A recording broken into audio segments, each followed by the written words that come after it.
मारोगे? मैं मरने को तैयार हूँ, पर ऐसी कोई वजह नहीं जिसके लिए मैं मारने को तैयार हूँ। अहिंसा, मैं हिंसा का विरोध करती हूँ क्योंकि इससे पाया हुआ हर समाधान बहुत कम वक्त के लिए होता है और इससे पैदा हुई नफरत हमेशा।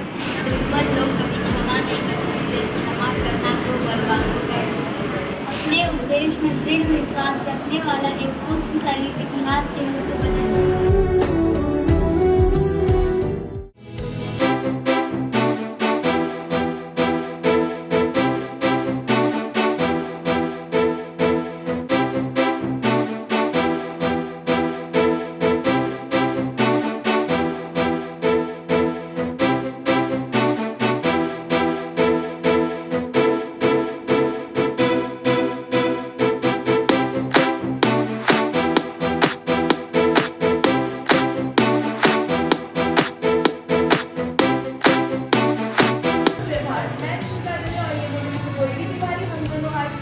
स्वच्छता अभियान की कविता प्रस्तुत करने जा रही हूँ।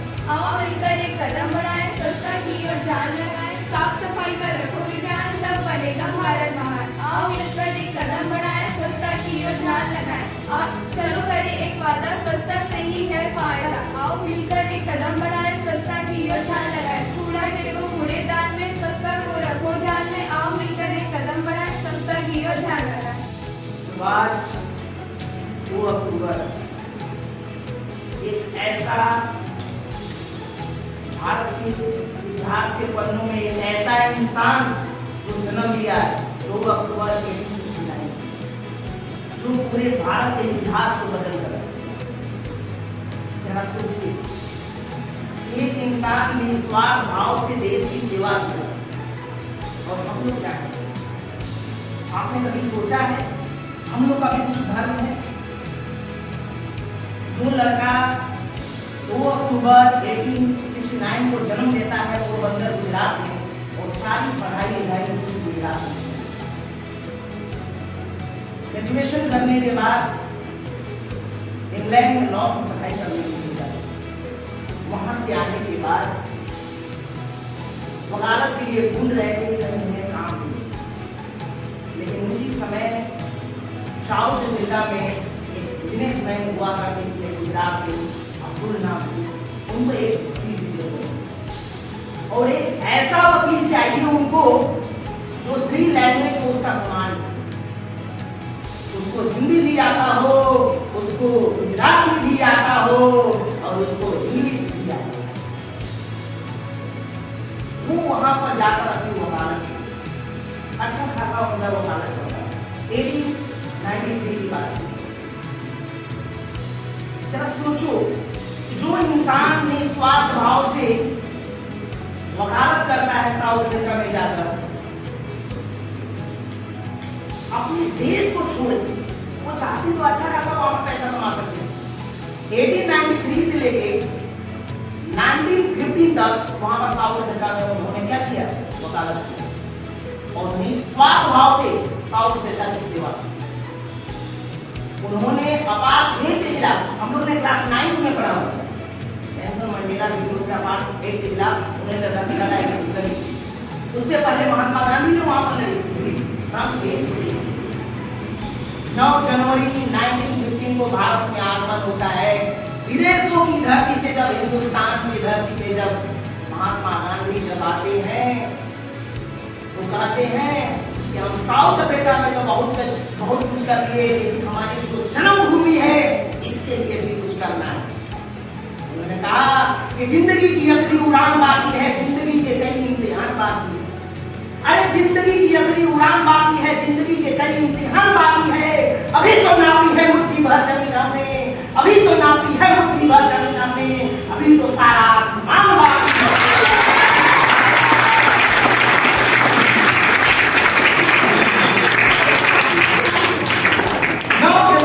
1915 को भारत में आगमन होता है महात्मा गांधी।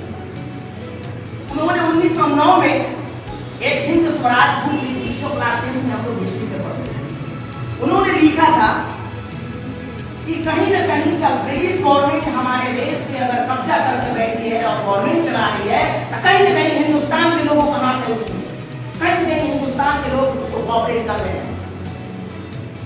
ये तो गवर्नमेंट नहीं चला पाते। उन्होंने फर्स्ट सत्याग्रह 1917 में किया था। जरा सोचो कि एक काम आप करते हो तो हजारों आपके सामने बाधा खड़ी हो जाती है। वो तो ब्रिटिश गवर्नमेंट के खिलाफ बोल रहे थे, क्यों उनके पास बाधा आया होगा।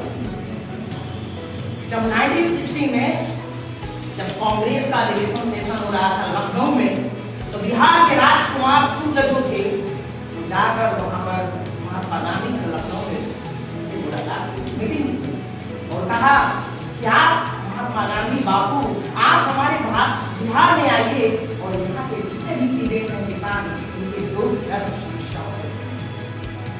उन्होंने कहा कि प्रॉब्लम क्या है। उन्होंने कहा कि वहां पर जो इंडिगो प्लांटेशन होता है, नील की खेती होती है, इससे जमीन हमारा बंजर हो जाता है, इसके लिए आप कुछ कीजिए। बोले अच्छा ऐसी बात है, बाय बिहार में आते हैं और चंपारण डिस्ट्रिक्ट से अपना फर्स्ट सत्याग्रह स्टार्ट करते हैं। जरा सोचो, जब गवर्नमेंट के खिलाफ बोल रहे हैं, क्या उनके पास परेशानी नहीं आती होगी? आई। जब राजेंद्र प्रसाद और महात्मा गांधी जब चंपारण डिस्ट्रिक्ट में गए और पता चला कि वहां का जो भी मैनेजमेंट देखता था इंडिगो प्लांटेशन का, उनको उठाने को और उसमें चाह देने की कोशिश किया। लेकिन जब निस्वार्थ भाव से जब देश की सेवा करेंगे तो इंसान तो क्या भगवान आपके साथ। और फर्स्ट सत्याग्रह 1917 में किया, उसके बाद 13 सत्याग्रह किया गुजरात में किया और उसके बाद फिर स्ट्राइक किए वहां पे अहमदाबाद। जो प्लेग से जो बीमारी फैली हुई थी, लोग घर वापस जा रहे थे और जितने भी ऑनर कंपनी के मालिक हुआ करते थे उन्होंने बोला कि आओ तुमको हम डबल पैसा देंगे, तुम भारत में खुश हो। मतलब हमारी कंपनी में घर पे नहीं जाना है। तो वहां पर जो पैसे मिले में जो प्रॉब्लम हो रही थी, महात्मा गांधी ने फिर स्ट्राइक किया। उन्होंने जब कॉलेज एक्ट जब आया 1990 में, तो उनको दिल्ली में आने से मना कर दिया गया और बोला गया कि जब आएंगे तो आपको जेल में बंद कर दिया जाएगा। उन्होंने नॉन कॉपरेशन मूवमेंट स्टार्ट किया 1920 में। जरा सोचो, हिंदुस्तान का एक ऐसा इंसान जो हिंदू और मुस्लिम समाज के लोगों को एक प्लेटफॉर्म पर लाकर खड़ा कर दिया। कभी नहीं हुआ था, न कभी ऐसा फ्यूचर में होगा जो हिंदू और मुस्लिम को एक साथ एक मंच पर लाकर खड़ा कर दे। सिर्फ महात्मा गांधी एक शख्स थे जो ऐसा किए, कोई ऐसा नहीं कर सकता। उन्होंने नॉन कॉपरेशन मूवमेंट और खिलाफत मूवमेंट को एक साथ लाकर खड़ा कर दिया।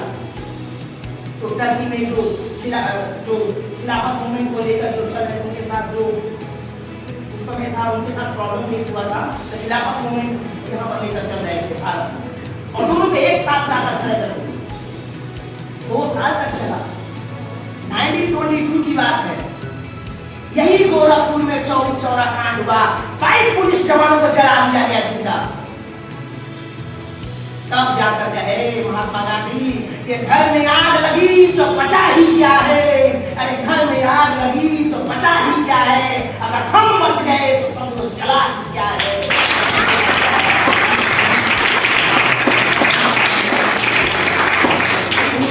बंद कर दिया गया जब चौरी चौरा हत्याकांड हुआ। 22 पुलिस जवानों को 1922 में हुआ था, 22 पुलिस जवानों को जिंदा जला दिया गया। उनको जेल में बंद किया गया। उन्होंने सिविल डिसोबीडियंस किया और सिविल डिसोबीडियंस करने के लिए उन्होंने नमक यानी साइड मार्च किया 24 डे। पर डे चलते थे 10 मील चलते थे पर डे, उसको उन्होंने 24 डे में कंप्लीट किया। 240 मील साइड मार्च। ऐसा क्यों साइड मार्च? उन्होंने सिविल डिसोबीडियंस करने से पहले साइड मार्च क्यों चुनी?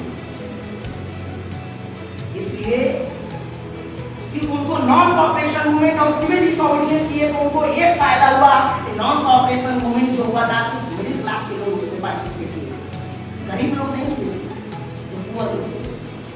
तब उनको पता चला वहां पर नॉन कॉपरेशन मूवमेंट किया गया तो वहां पर सिर्फ बाइकॉट किया गया था ब्रिटिश गवर्नमेंट का। लेकिन यहाँ पर सिविल डिसोबीडियंस में क्या होता है, 1930 में स्टार्ट किया गया। तो यहाँ पर ये होता है कि उनको हमको लॉ को तोड़ना है। जो जो भी रूल्स बनाए हैं उसको हमको तोड़ना है। इसलिए उन्होंने नमक सब त्याग दिया। इसलिए नमक एक ऐसा है बेटा साहब जो गरीब को भी चाहिए और अमीर को भी। उन्होंने सिगरेट भी छोड़ दिया। बहुत अच्छा खासा चला उनका। उन्होंने सेकेंड राउंड टेबल में जाकर ब्रिटिश गवर्नमेंट वहां पर इंग्लैंड में गए और सेकेंड राउंड टेबल में भी कॉन्फ्रेंस वहां पर किए थे। हालांकि वो सक्सेसफुल नहीं हुआ। वो जब मुंबई में आए तो बोले कि हमने भारत के लोगों को बहुत हमसे उम्मीदें थी, लेकिन हम वहां से खाली हाथ लौटे। ऐसे ही महात्मा गांधी करते रहे। तो इसलिए हम आपको भी कहना चाहते हैं कि सिर्फ ऐसे करने से नहीं होगा, आपको भी कुछ करना पड़ेगा, देश के लिए कुछ करना पड़ेगा। अरे क्या नहीं कर सकते? महात्मा गांधी की एक लाइन बहुत सटीक बैठती है वहां पे। हमने बोला है ये महात्मा गांधी के लिए बोलते हैं। महात्मा गांधी ने जिस निस्वार्थ भाव से देश की सेवा की, आप भी कर सकते हो। कैसे? तो अपने जितने भी लोग हैं उनको आप प्रमोट करिए, बोलिए, आप गरीब जो लोग हैं उनकी हेल्प कीजिए। अरे मजदूर को मजदूर समझिए, मजबूर नहीं। अरे मजदूर को मजदूर समझिए, मजबूर नहीं। गरीब को काम दीजिए, दान है। जहाँ उत्तर में हिमालय और तथा दक्षिण में समुद्र और इस भारत देश के रहने वाले हम भारतीय हैं। नमस्कार। यहाँ उपस्थित निर्देशक महोदय, शिक्षकगण एवं हमारे प्रिय दोस्तों, मैं आदित्य तिवारी कक्षा नवीं का छात्र हमारे राष्ट्रपिता महात्मा गांधी जी के बारे में कुछ अभिव्यक्त करना चाहता हूँ।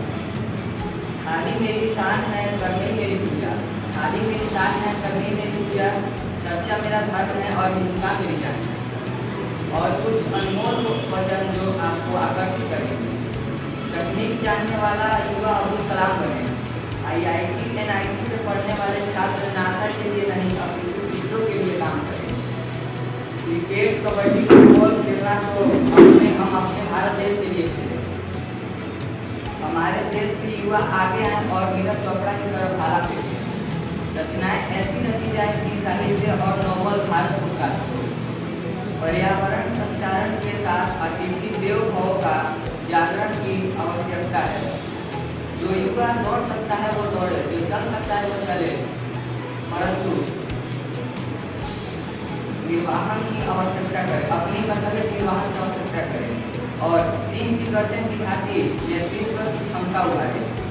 उठो जवानों देश की वसुंधरा पुकारती, उठो जवानों देश की वसुंधरा पुकारती, यह देश है पुकारता पुकारती मकाती। धन्यवाद। Today on the occasion of Gandhi Jayanti, I am standing before you to speak about the man who needs more direction, the founding of our nation. Mahatma Gandhi, born on 2nd October 1869, Gandhiji led India to its freedom through his principle of non-violence, unity, and resistance against the British rule. Raised in Gujarat, this ordinary boy Mohandas Karamchand Gandhi became the extraordinary leader who led the Indian struggle for independence. But his impact was not limited to that struggle.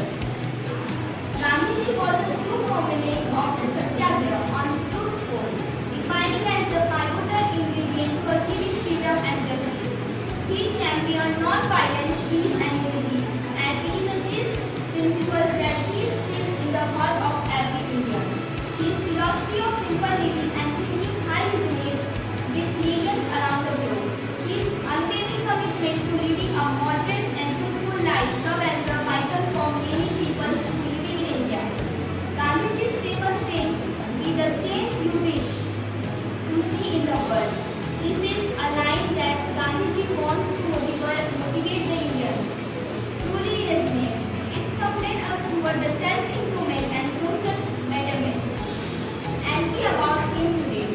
Let's remember the sacrifice and pledge to uphold the values he had clear truth and non-violence equality. Thank you.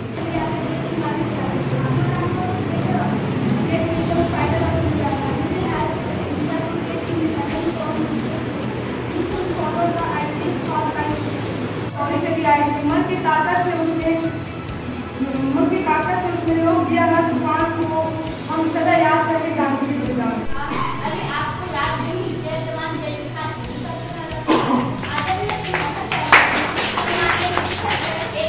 आदरणीय आप सभी को शुभ प्रभात।